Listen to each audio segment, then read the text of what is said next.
to day 5. She's back. So, Oh my god, do you see it?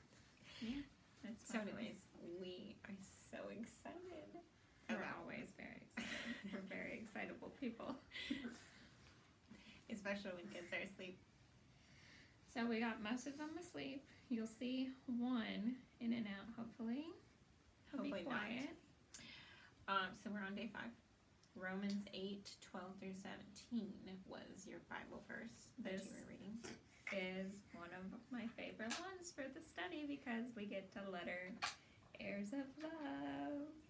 Yes, and this is the key point, and this is what everything else revolves around, right? So, if Every you day read, revolves around every day. Because day 2 revolves around the whole study too. really it all revolves around Jesus. Okay? So anyways, so it's talking about how we are heirs to the throne of God, heirs of God, right?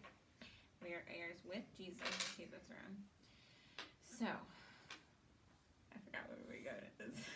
Okay, so I want to start with a quote from you. It's an African proverb. Did I say from you? For you. I did that in the other video too. The African proverb is, a daughter of a lion is still a lion. Now, I was on a missions trip and someone sent that to me and I was like, okay, what does that even mean? Of course, it's a lion. I don't get it. But, you know how in the Bible it says that Mary stored these things up in her heart and I don't know, to me, I'm contrasting that to what I've done with that proverb is throughout the years since I've heard that, I've been God's reminded me of it and I've mulled it over trying to digest it. What does it mean and why is it important to me? So yesterday when I mentioned that I went through a divorce, my sister, Jubilee, one of the things that really helped me basically get out of it and realize that I was worth more than that was, I was like, well, why do I deserve better than this? Because I didn't feel like I deserved better. I was very insecure and I felt like, this is all. And she said to me, because you're God's daughter. And then that clicked for me, that's what it means. The daughter of a lion is still a lion. Our worth is His image stamped on us. And every human being has His image stamped on us. Even if you're not a Christian, we are made in the image of Christ. But even more so, we have the Holy Spirit in us. So we are lions. We are daughters of Christ. And that's why I love these verses today, because we are heirs with Christ and the promises of the Bible. Yeah, that means all the promises that God ever says, that means they apply to you. Yes. But it also means that all the all the bad stuff that'll happen if you don't do it, that applies to you as well. So, we're heirs of love because God is love. And so that's going to tie in with us bearing fruit. The greatest fruit is love. Mm-hmm. So that's where our title came from, and what we're kind of focusing on throughout this whole study is what it means to be an heir of love and to produce love. So every good and perfect gift is from above, and she's gonna read Ecclesiastes 2:17 through 20. Okay, ready? And this is the NLT version, in case you wondered. So I hated life, because what is done under the sun was grievous to me. For all is vanity and a striving after wind.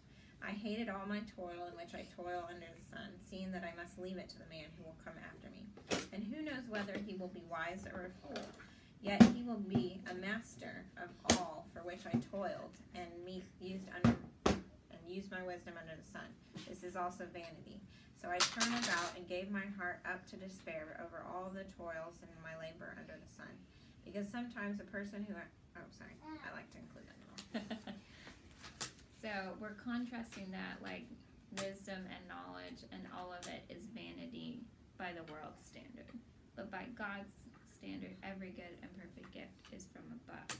Mm-hmm. So pretty much like you need to make sure that whatever you're doing on earth, you're not just doing earthly things like we were talking about in the other videos, but you really are like loving people like Jesus wanted you to love them and doing things that will get you that reward in heaven. And like, since we're daughters of Christ, lion, we are the daughter of a lion, we should act as he acts. He gave us the perfect example of what love is. And if we look at the British royal family, even Meghan Markle, she changed so much from when she married Harry, because she had to follow all the royal etiquette and what it meant to represent that family. And that's what we have to do when we become Christians, is we have to follow the royal etiquette when we become God's family, and that's bearing fruit and loving others like God would love others. Mm-hmm. Yep. So that's what we're discussing and reading in our verses today. Our lettering is heirs of love. Yay! Yeah. So, I mean, I guess just think about it. Like, what are you doing for the kingdom today? Or what should you be doing? And, really, like, pray and ask the Lord to really speak into you. Because it may not even be, like, something big, like start a ministry or do this or that. But just a little bit of, like, touching those who you come in contact with, or at your job, wherever you work, like, speaking life into them. Because there are so many hurting people in this world, and they need someone to give them a glimpse of hope, a glimpse of what we all have, right? Yeah, love, basically.